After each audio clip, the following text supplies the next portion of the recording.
Pakistan's largest province, Baluchistan, may not mean much to many people, but among the experts, it's known as a sectarian terrorism hotbed, and some U.S. lawmakers are even calling for its independence. Archie's Gaina Chichikan explains the region and its importance. Baluchistan. You may have never heard of it, or maybe caught a glimpse of it in a Hollywood blockbuster, but the place is a hot destination for intelligence services from around the globe. Looking at its location, it's part of Pakistan, bordering Afghanistan and Iran, you may think, well, no surprise, dangerous place. But apart from being a dangerous place, Baluchistan is of big geopolitical importance, where major world powers have interests. Baluchistan is sitting at the crossroads of oil and gas pipelines coming from Central Asia, Iran, and elsewhere. The Iran-Pakistan pipeline, the Turkmenistan-Afghanistan, Pakistan-India pipeline, not to mention that Baluchistan itself has its energy resources. Besides, its Gwadar port, and it's right here, is the access point of Chinese commercial shipping to the Indian Ocean and on to Africa. But all the violence and instability there doesn't make it an easy place for business.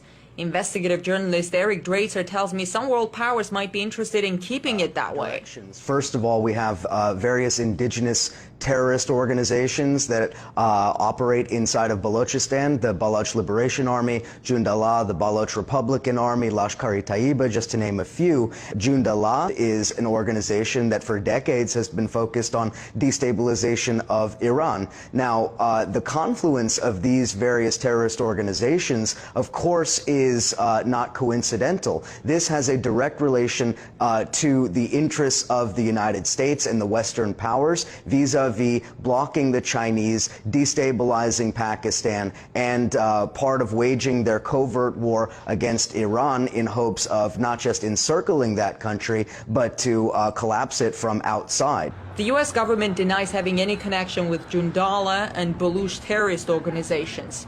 Although CIA memos leaked recently say the Israeli Mossad recruited Jundallah members, quote, under the nose of U.S. intelligence officers, end of quote. As far as other terrorist groups, like the Baluch Liberation Front, there are a few people in U.S. Congress who expressed readiness to support the separation of Baluchistan from Pakistan, like Dana Rohrabacher from the House of Representatives Committee on Foreign Affairs.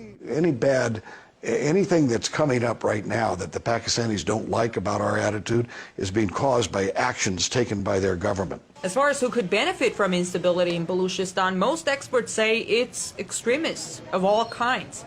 Mainly Al-Qaeda and its affiliates, and as well as the Taliban. They certainly have an interest in maintaining instability.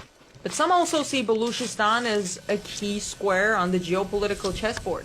The United States knows they cannot compete with China economically or industrially, so they have to stunt China's development through these various subversive tactics. They're willing to engage with various terrorist networks that they've had for many, many years, if not decades, in order to try to make the Chinese stall in their economic development. So according to you, pipe wars are real, and creating instability is one of the instruments to gain advantage. But wouldn't it backfire? The terror, violence, instability?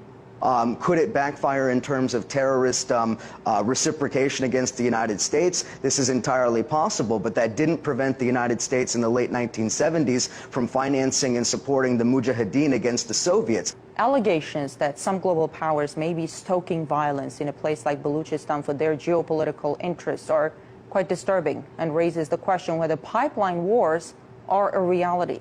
In Washington, I'm Ganesh Chekan.